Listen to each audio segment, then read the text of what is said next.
Hello, AP Comparative World. This is Andrew Canine in Studio Room 2C, where there's always room to see how countries compare in AP Comparative Government. Welcome to opening day, whatever synonym you want to use for our very first lesson, as we have this very unexpected opportunity to prep together for the AP Comparative Government and Politics exam sometime in May. So welcome to the new world of literally globalization, the spread of disease that's been part of human history, and now we're part of that history. And also globalization is actually the concept that we're going to go over a bunch today as we start prepping for your AP comparative exam. I want to tell you, I'm nervous. Because of my students and not seeing my students. I know you're nervous about prepping for the exam. I know you got a bunch of questions. I'll try to answer them here. I'll give you an opportunity to interact with me on social media to ask some questions and maybe give some teacher shout outs. That's always one of my favorite parts of this. And let me just tell you, I know your teachers are actually probably more nervous than you are because of course, all of this is new to us. But here we are on the first of 28 days, prepping for the AP exam. And I'm just started off Friday, 2 days from now, we're going to start our ABC countdown with the last 26 days. Where did the school year go? So I will be looking for themes that you suggest as we start the ABC countdown of comparative governments starting on Friday. My gosh, the school year just flew by. So again, I'm Andrew Canine. I teach at Adlai Stevenson, which is a north suburb of Chicago in Lake County, Illinois. I've taught comparative government for more than 20 years. But like a lot of your teachers, I taught most of that 20 years, almost all that 20 years until this year, country by country, where we would study the 6 core countries of AP comparative government: Iran, Russia, Mexico, United Kingdom, Nigeria, and China. And this is the first year that I've taught thematically. And so one of the ways you can get started, if you're watching now or whenever you're watching this, maybe it's the night before the exam, is to go to the link that's listed there, the apstudents.collegeboard.org, to the course index page. Do yourself a favor and download the College Board course description for comparative government. And there's a couple of reasons I'm going to suggest doing that. One, here's another link that you can go to. That's a much longer link. In fact, let me show you how to do this. I'm going to, let's see, let's take us into Chrome. So if you go to that first link I showed you, it's actually, you're going to go, it'll take you to all the courses, the course index page. And when you find history and social sciences, that's where we're at. And of course, we're top, not because we are the largest exam in AP social sciences, but because we have the best students and teachers. Your teachers are incredible, getting you ready. And once you link that AP Comparative Government and Politics, you're going to go to the course. And then it's buried all the way at the bottom of this page, the course description, which is right here. And then open that up. You'll see the cover page, nice fuchsia. And make sure, I would highly recommend you download it. And again, I'm going to take you back to that longer link, because this might be the easiest way to get it. So let me tell you about this course description. First of all, this is the first year that there's been a really, really transparent, I'm going to use a comparative government word, transparent course description for AP Comparative Government to make this incredible class. It's the favorite class I teach, to make it more manageable, to try to learn all this content knowledge and all these concepts that apply to 6 different countries that are vastly different in many ways and similar in others. And like I said before, this course description you're going to find if you've never seen it, and it's likely that you have never seen this. Your teachers have looked at it, but it's very likely that they haven't shown it to you, and that's perfectly fine. Because I know a lot of teachers out in the community are teaching it country by country, but they've gone through this course description to make sure they're hitting all the content that's fair game, or that we thought was fair game for the units 1 through 5. But when you go into this document, what you're going to find is that it's really detailed in terms of some of the content knowledge that you can access. And actually, I'll show you in some of the notes that I've taken from the course description that I use in my class. One of the great things that you can use it for is vocabulary. And that's one of the trickier parts of any political science class, is the core concepts and the vocabulary. And one of the great things about the course description when you start going through there is, in many cases, that vocabulary is actually defined for you. So again, do yourself a favor, download this. I'm going to be going into talking about the topics, essentially the code that the College Board uses for from the course description. And we're going to start with 5.1, which is, let me just clarify, 5.1. So we're talking about economic globalization, which is one of the key concepts from Unit 5 and the first lesson in Unit 5. Now let's be clear. The exam that you're going to take sometime in May is going to cover content from Units 1 through 3. Okay, so Units 1, 2, and 3, that's the fair content. So I know there's a lot of confusion as to why we're starting with units that are toward the end of the school year, towards the end of the semester, that wouldn't seem to be covered or won't be covered on this revised 2020 AP exam. And one is, we want you to take a political science class when you go to college. I mean, we hope you get college credit. Certainly it's my intent and your teacher's intent to get you ready to get college credit, to score well in May. And we hope you take more political science classes in college, since you're interested enough to sign up for at least AP Comparative Government as a political science class in high school. And so we want to get you ready for the content that you're likely to see in a college political science class. And certainly Unit 4 deals with party systems and elections, which is integrally important for comparative political science. And then Unit 5 is a terrific unit because it's all about policy, and it's all about where we take all these concepts from Unit 1 through 4 and you see them play out in action. And quite frankly, in this historic moment that we're living in COVID-19, I mean, my gosh, this is economic globalization is COVID-19, not just the spread of this disease, which we've seen over the course of human history, the role of globalization and colonization and war and merchants play in globalization, the spread of disease. But we're also seeing this, we're having this particular incident at a time of incredible speed of communication, which helps on one hand, the health policy, try to create policies, not just in our states, not just in our country, but across the planet. And so some of the most interesting things that we study in Unit 5, the policies, we're living through that. So we want to give you a taste of that. Now, let me be really frank. The great thing about the specific lessons I'm going to be covering, this first lesson, Unit 5.1, and then Unit 5.2, and Unit 5.3, each of these particular lessons has critical vocabulary that's mentioned in Units 1 and Units 3 specifically.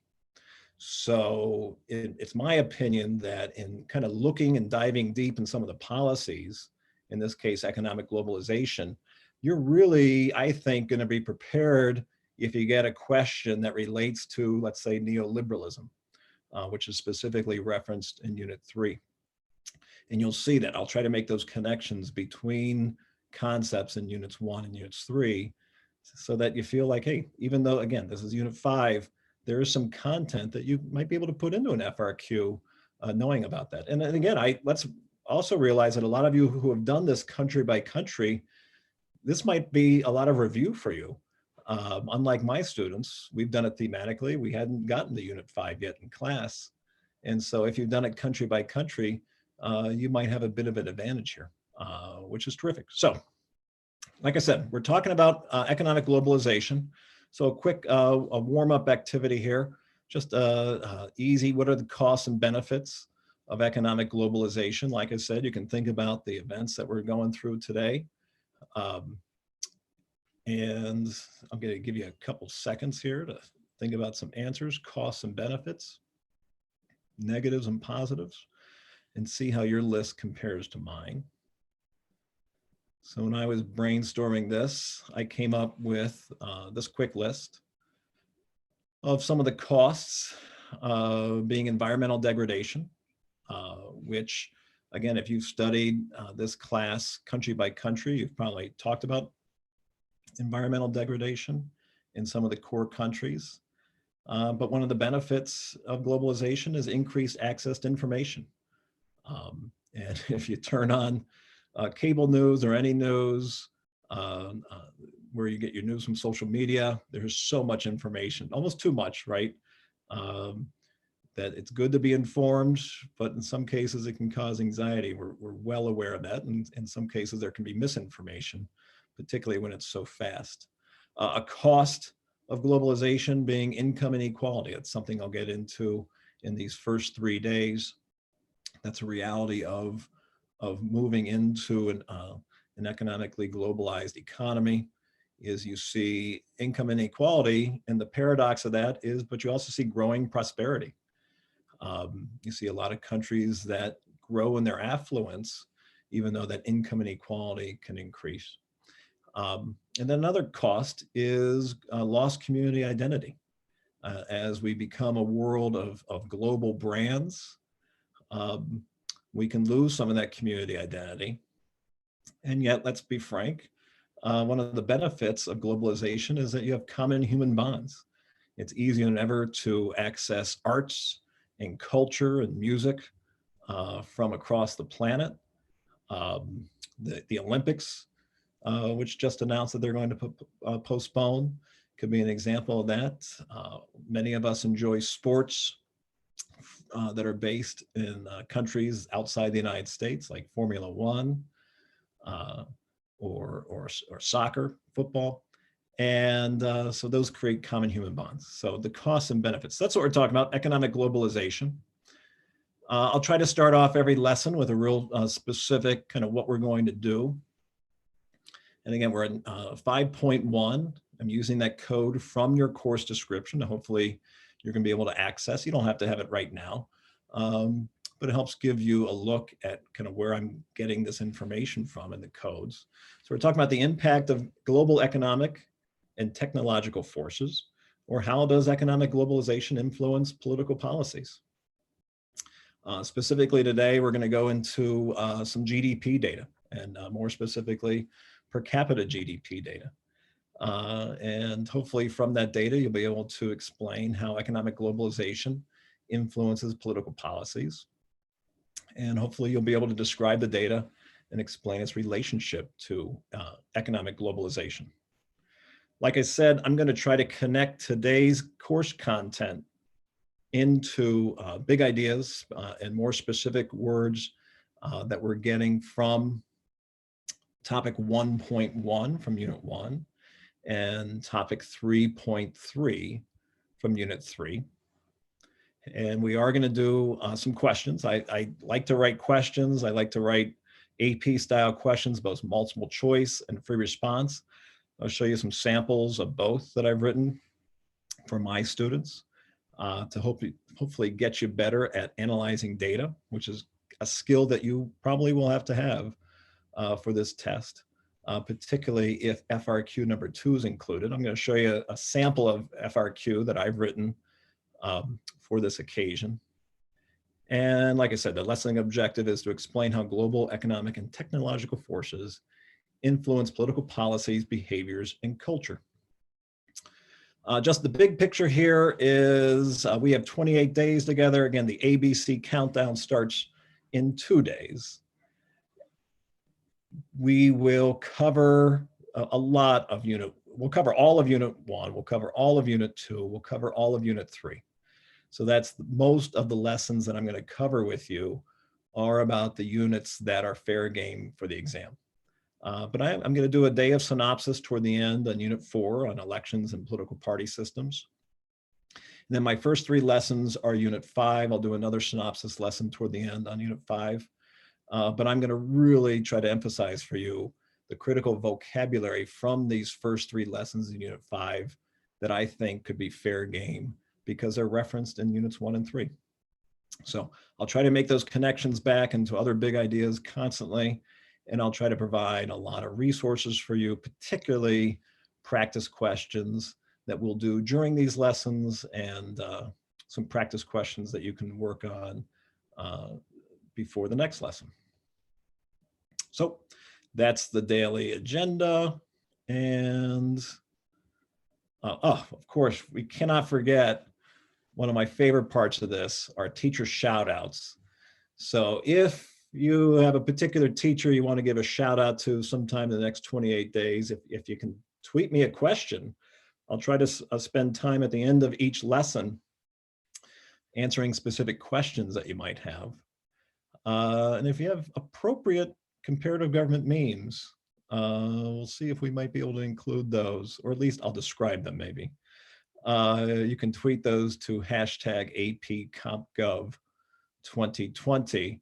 And let me start off this section by giving a shout out to, I know, teachers who have been really nervously making sure that their students are getting ready despite all the turmoil from COVID-19, like Ms. Sarah Fisher out in Washington State and Ms. Suzanne Bailey down at Virgil Grissom High School in Huntsville, Alabama. And of course, right down the road, Mr. Kerry Waxler at Barrington High School, and who could forget Mr. Tom Kuhn up at Mundelein High School. So there's a shout out for those fantastic teachers. If you have other shout outs, tweet them at that hashtag APCompGov2020, and we'll see how many of your teachers who deserve really special recognition, as well as you do, for taking the time. So let's get into 5.1. And here we have 3 critical vocabulary words from 5.1. Economic globalization I've referenced before. Here's the word neoliberalism. Although in 5.1 you also see a synonym for neoliberalism as economic liberalization. And then we'll also really focus on the role of multinational corporations, or MNCs, in this economically interdependent world. So one of the key things, and I'm going to try to do this with all the notes that I put into these slides for your lessons, is I mentioned before that the course description does a really good job of being really clear and transparent. So this definition I have of economic globalization, whoops, you're going to see that all of these include an asterisk in parts, because I have literally cut and pasted those from the course description. So in terms of knowing, hey, what's the right decision? I know, right definition. I know you use textbooks, and those textbooks in many cases have glossaries with really good definitions of those words. And sometimes those glossary definitions can be widely varied, I'll put it that way. So here we have the actual definition or the description of these words from the College Board, from the course description for AP Comparative Government. So I just want to be upfront with you that you can use that course description to essentially create a vocabulary list with definitions. And we'll talk more about those words and how to write about those words in a way to maximize your possibility for earning an honor score in AP. But so those are the 3 words. I've mentioned globalization before in the warm-up. Neoliberal might be a new word for you. Economic liberalization is another word that's specifically from 5.1. I'm going to mention in Unit 3, Lesson 3, they talk about political ideologies. And one of the political ideologies that's referenced there is neoliberalism as a political ideology. So in that regards, because that term is in Unit 3, it's fair game for an FRQ for this year's revised AP test. So it's a word you should know. And you should know a synonym for neoliberalism and that's economic liberalization. For our AP US government, that's another class I teach, you might be more familiar with the synonym of free market, right? In AP US government, I never use the word neoliberal, and I really don't use the word economic liberalization in US government, but the word that, the term I use there is free market, or free market reforms, or free market system, free market economics, but they all mean the same thing. And essentially it's removing of government barriers and restrictions on businesses. So more specifically, it's about privatizing businesses. So not allowing government to control businesses. It could be reducing taxes on businesses and corporations. It could be lowering tariffs on imported goods, or getting rid of rules and deregulating controls on business, including pollution standards. It can also be reducing or eliminating state subsidies or government payments for domestic industries. So there's a lot of examples of neoliberalism out there, but if that's a new term to you, you should really know that this is a synonym for free market, and it's a synonym for economic liberalization. Okay, and then multinational corporations, you're probably familiar with this concept. You take any big business, Nike, Bank of America from the United States. I'll show you examples from our comparative countries in a moment. So the simple definition are businesses with a large presence in countries in different regions of the world. So those are critical vocabulary. Now with economic globalization, you should also, from 5.1, hopefully you're familiar with these international organizations, and one of them is considered what's called a supranational organization, and that is the IMF, or the International Monetary Fund, the World Bank, and the World Trade Organization. What you should know about those three organizations is that they all have a very common policy of making sure that their member countries are promoting economic liberalization, or neoliberalism, free market, if you will. And the International Monetary Fund loans money to countries that are going through really tough economic times. You're going to hear a lot more about the IMF as we see how the economic impacts of governments kind of shutting down and quarantining in the next weeks and months. The World Bank tends to loan money to countries for in many cases, large infrastructure projects. And then the World Trade Organization, their mission is to promote global trade. And one of the ways they do that is in the WTO is by requiring member countries to reduce tariffs and trade restrictions to allow more free trade between countries that are members of the WTO. So all three of those countries, if you're part of those organizations, if you're accepting money from the world, from the IMF, if you're accepting loans from the World Bank, and if you're a member of the WTO, you're part of neoliberalism. So we can see that in some of our case country examples. So China and Nigeria, they have both gone through neoliberalism and have had economic growth and economic prosperity, to the point where opinion polls in both those countries indicate that citizens in those countries expect that their children will live better off with more prosperity than the previous generation. And then in Mexico, we've also seen, particularly with Mexico and its relationship with trade in North America, with the United States and Canada, and NAFTA, the North American Free Trade Agreement, we know that since the mid-1990s, as Mexico has embraced more neoliberal policies, we know that the middle class has grown and that prosperity has grown in Mexico. And again, these examples are coming straight from the course description, which is indicated by the asterisk. So some more country-specific examples of economic globalization and liberalization. For China, we're talking about the creation of special economic zones and the encouragement of foreign direct investment. I'm going to talk more about special economic zones and foreign direct investment, both in 5.2 and in 5.3, so in following lessons. But if you haven't studied China yet, that's definitely a term you should know, special economic zones, which were created in the late 1970s after Mao Zedong that new generation of Chinese leaders wanted to open up China more to investment from outside countries.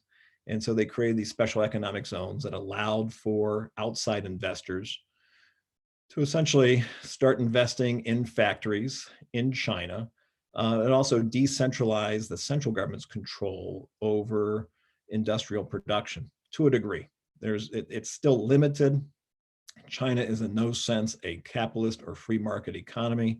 It's a state-managed economy, but they've experimented with privatization and economic liberalization to have effects of increasing prosperity and allowing workers to lift themselves out of poverty for the last almost 40 years. Nigeria is also part of this. Nigeria has been a part of the World Trade Organization since the mid-1990s.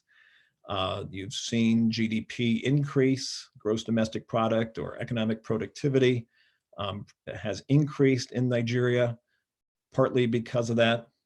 But before we were talking about the benefits and the costs, what is very common is that as these countries embrace more neoliberal policies, there's a trade-off that as you might see GDP increase or per capita GDP increase, we mentioned before, you see income inequality increase. But in Nigeria's case, you also saw Nigeria with Africa's largest population of nearly 200 million, used to be an exporter of food, but as more and more workers left agricultural jobs into industrial jobs like gas and oil, you have seen Nigeria become a net importer of food. So that's one of those trade-offs of adopting more neoliberal or economic liberalization policies. Then I mentioned before with Mexico, NAFTA is something that you should know. You should recognize NAFTA as an example of neoliberalism, because NAFTA literally is free trade. If you ever have to define free trade, it's the reducing of tariffs, a government reducing tariffs on imported goods. And what we've seen in Mexico is with NAFTA since the mid-1990s, you've seen a growth of industrial production and manufacturing in northern Mexico, so just south of its border with the United States. And we call those are called maquiladora zones. That's where you see a lot of the job creation and manufacturing in Mexico. And very similar to China with the special economic zones, you've seen a lot of foreign direct investment come into northern Mexico, into that maquiladora zones and those manufacturing, which you've seen greater economic development, but you've also seen a growth of income inequality, and particularly the difference between the economies of the north in Mexico, which is more affluent and more industrial, with the south in Mexico, which is much more agricultural and poor. So I'm going to speed through these. If you've done country by country, you're probably really familiar with some of these examples of multinational corporations. So for instance, Shell Oil, which is based in the Netherlands, but has large operations in Nigeria, particularly in the Niger River Delta. Lukoil is a giant oil company based in Russia, does a lot of business with Iran, depending on the status of international sanctions on Iran. Nestle is a giant food and beverage company, multinational corporation based in Switzerland, has huge operations in Nigeria and in Iran. Sinopec, Chinese oil company, again, does business with Iran. In Mexico, one of the biggest multinational corporations in the world, telecommunications through Latin America and some of Latin America and some of South America, is América Móvil, based in Mexico. And Standard Chartered is a huge bank based out of the United Kingdom. And when there were not international sanctions on Iran, Standard Chartered is one of those big banks that partners in Iran with their finances. So those are some examples of MNCs. Now, the other side of globalization is about conflicts within the states. So increasingly, particularly as you see environmental degradation as a cost of neoliberalism, as governments reduce the regulations on businesses, as those businesses are operated by private entities, you see pollution And this is for all the countries. And when you have pollution, it really doesn't matter whether you're talking about a democracy like the United Kingdom or a more authoritarian government, an authoritarian government like China. People don't want their groundwater polluted. And so you see protests by citizens, particularly related to environmental degradation. Now, those different countries might treat those protesters very differently, but that is a uniform entity of humanity. We don't want our groundwater polluted, and we will protest no matter what type of government we're living in. And again, a more authoritarian government like China or Iran is much more likely to arrest protesters and impose limits on social media restrictions related to those protests. But we also see, no matter whether it's a democratic country or an authoritarian country, that as countries embrace neoliberalism and economic liberalization, it becomes a challenge to what we call state sovereignty, or what the government can do, like in these days, in the middle of an economic crisis. And that's something we're going to address more specifically in 5.3. Income inequality is one of those pressures that relates to neoliberalism, because we see that consistently, you see a growth in the gap between the wealthy and the poor in countries that embrace economic liberalization. But like in China, it doesn't necessarily mean that the poor are getting poorer income inequality, because the reality in China is that over the last 40 years, you've seen the poor, you've seen less people live in poverty in China. You've seen a growth of the middle class in Mexico. But you definitely see the wealthy acquire that wealth much more quickly when a country embraces neoliberalism. Environmental degradation, I mentioned before. If you took human geography, you're familiar with that word gentrification, or the replacement of poor in cities and in communities and replacing them with more affluent citizens. Access to clean water also connects with environmental degradation. And with globalization comes, in many cases, greater access to education, more demand for government services as we get more information. We also see conflicts within the states, including what we would call separatist movements or nationalist or populist groups. And these are groups that in some cases use violence to express their beliefs.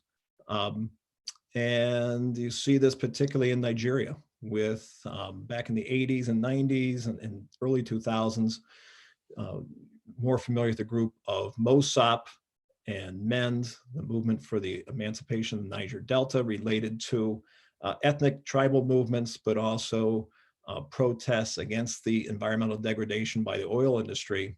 Boko Haram is one of these newer groups, an Islamist group in northern Nigeria. MOSOP and MEND were in southern Nigeria, in the Niger River Delta. Boko Haram is in northern Nigeria and in other African countries near there, looking to create an Islamist state because of protests and their opposition to secular government taking over education and wanting to live by Islamist standards in a separatist movement, Boko Haram in northern Nigeria. In Mexico, we saw this movement in southern Mexico in a state called Chiapas. In the mid-1990s, we had the Zapatista uprising that was directly related to indigenous peoples' rights, and also this fear of Mexico embracing the neoliberalism of NAFTA, which was a fear that the northern states were going to become more affluent as the southern states were more agricultural and much more in poverty. That's the Zapatista movement in Mexico. And then you can even see this in the United Kingdom. As the United Kingdom moves to withdraw from the European Union, you've seen more and more interest in Scotland of resurrecting this independence movement, because Scottish people tend, and the Scottish government, the regional government, tends to want to be part of the European Union.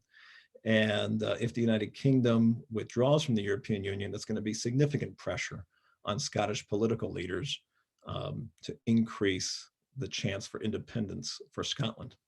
So let's go into some practice questions. These are questions I've written related to globalization and neoliberalism.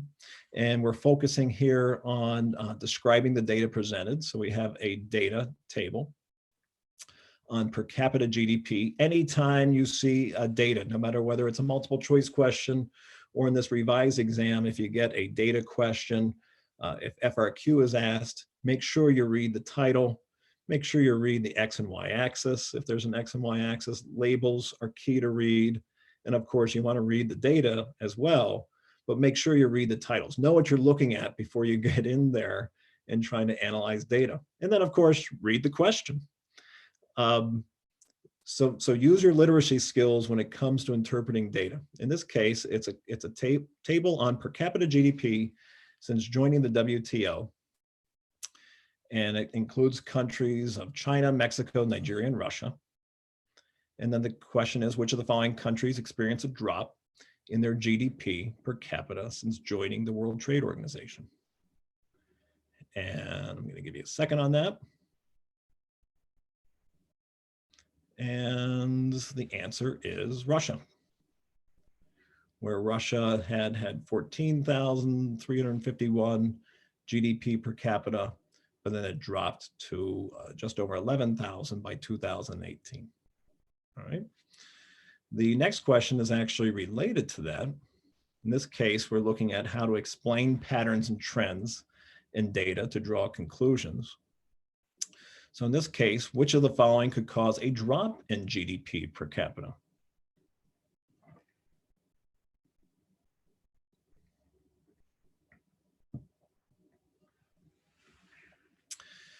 And we have choices like international economic sanctions, privatization of state industries, reduced tariffs, or decreased regulations on business.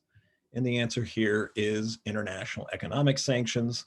Notice the question's not asking, do you know what happened to Russia economically between 2011 and 2018? You don't have to know about international sanctions against Russia for its takeover of Crimea from Ukraine.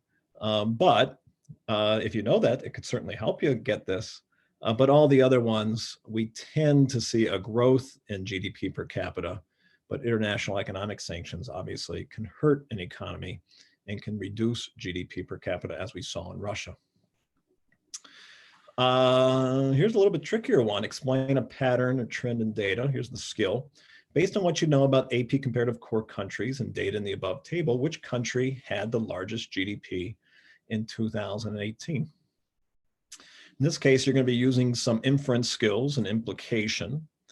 And if you do, you don't have to do the math, but if you know China has a really large population and significantly larger than Mexico and Russia, hopefully you got to the answer of China having the largest GDP in 2018. Because when you take 9,770 and multiply it by 1.3 billion, that's a really big GDP number when you're looking at the overall GDP. So I would invite you, even though we didn't ask questions in this case about Mexico or Nigeria, you know, if you see practice questions, you know that question's not going to be on the actual exam, especially a multiple choice, but you should be thinking about how does this data relate to Mexico with what we were saying before with NAFTA, or this incredible growth. I mean, from 264 per capita GDP in 1995 to over 2,000, that's tremendous growth in GDP and GDP per capita in Nigeria since Nigeria joined the WTO. So speaking of Nigeria, I'm going to move into a practice free response question. And we're going to do a practice on this, and this is going to be part of your homework tonight. And in a free response question too, if this is one of your questions, you're going to have to describe data, and you're going to have to describe a pattern or a trend and describe relevant course concepts. We're actually going to be working on a practice FRQ for the next 3 lessons. So I'm going to get into a question. This is the same data table I had before, but I've written an FRQ about this as if this would be FRQ number 2. And A and B hopefully are really straightforward for you. Using the data in the table, identify the country with the lowest GDP per capita after joining the WTO. And then letter B, using the data in the table, describe GDP per capita in Nigeria after joining the WTO. So question number 2, FRQ number 2, is worth 5 points. And so these first 2 points, hopefully they're straightforward to you. Don't make them complicated. And if you see a question in FRQ that looks overly complicated, look for a simpler answer. Just make sure you're really, really specific when you're answering that. So for instance, here's a hypothetical answer for letter A using data in the table, identify the country. Well, according to the data in the table, Nigeria has the lowest GDP per capita after joining the WTO at 2028 and 2018. And the reason I would phrase a question like that is, one, I want to answer the prompt. That is, after all, what AP stands for. Well, answer the prompt. And the way in AP, US government and AP comparative government that we teach our students to answer the prompt is to not be shy about reusing the vocabulary of the prompt and just restating it. So according to the data in the table, Nigeria, which is the answer to that question, has the lowest GDP per capita. Just don't write Nigeria, because you're not going to get credit unless you also be complete, and that includes using the data in the table. That's what you were directed to do, to use the data in the table. So you're actually being told to do 2 things. One is identify the country, which you've done with Nigeria, but the other is you're being told to use the data in the table. You gotta use the data in the table and be specific. It's not that complicated to just take a number out of the table, out of the data, and use that. So even if it seems way too simple to get credit for, be specific. Letter B, using the data in the graph, describe GDP per capita in Nigeria after joining the WTO. Here we're trying to describe a pattern. And yeah, this is really straightforward, but you need to be complete to make sure you get the credit. So repeating the vocabulary of the prompt after joining the WTO, Nigeria's GDP per capita rose from $264 in 1995 to $2,028 in 2018. Make sure you include what that pattern was. Tell me it grew, tell me it increased, it went up, it rose, it got larger. So you got to describe the pattern to get the credit, and you have to use the data in the table. So you're being asked to do 2 things: describe the pattern, use the data, make sure you do that in your answer. So just to debrief and wrap up today's lesson, you should know 3 critical vocabulary words: economic globalization, neoliberalism. Please know that neoliberalism is a synonym for economic liberalization. And you should know examples of neoliberalism that exist in some degree in all of our 6 comparative countries, and that is multinational corporations, or MNCs. So those are 3 critical vocabulary. What we'll see, particularly when I go into units 1 and units 3, you're going to see there's specific references in unit 1 to GDP. So that is a term that you should know. And you should know the difference between GDP and GDP per capita. We'll get into that more when I cover that first lesson in unit 1. And like I said before, you should know that term neoliberalism. This is the definition from unit 3 of neoliberalism as a political ideology. So in my mind, that makes neoliberalism, or economic liberalization, a fair game concept for a potential FRQ, but it really helps. You know, in unit 3, they're only talking about these words: privatization, free trade, deregulation. And that's the nice thing about going into unit 5 or lesson 5.1, is that you get to see examples of that. And we'll see that again in tomorrow's lesson 5.2, and then the next day in 5.3. So if you'd like, for those students who have been taught more country-specific examples, if you've gone through most of the countries, feel free to tweet country-specific examples of neoliberal policies or consequences of those policies. You can tweet those out to APCompGov 2020. And I'm going to leave you with this. Tomorrow we'll pick up on this, the idea of AP exam practice. These are the next 2 points in that FRQ I was mentioning before. It's the same data table that we've seen. Can you define neoliberalism? And tomorrow we're going to pick up on that. That might seem really simple to do, But definitions can be really hard points to get in an AP FRQ. I'm going to show you a trick that I try to teach my students. Really not a trick, it's just being complete. And then letter D, use your knowledge of neoliberalism and the data in the table to explain the pattern of Nigeria's per capita GDP from 1995 to 2018. That's where I'm going to pick up tomorrow's lesson as we continue working on the skill of data analysis if you get a FRQ like number 2. So tomorrow we're picking up on 5.2. If you want to read ahead in that course description, we're talking about the political responses to global market forces.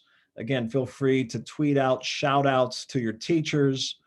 And thank you very much for joining us. I hope you're well in this time of a little bit of chaos. But I'm very, very happy that you decided to join us to learn more about AP Comparative Government. Take care.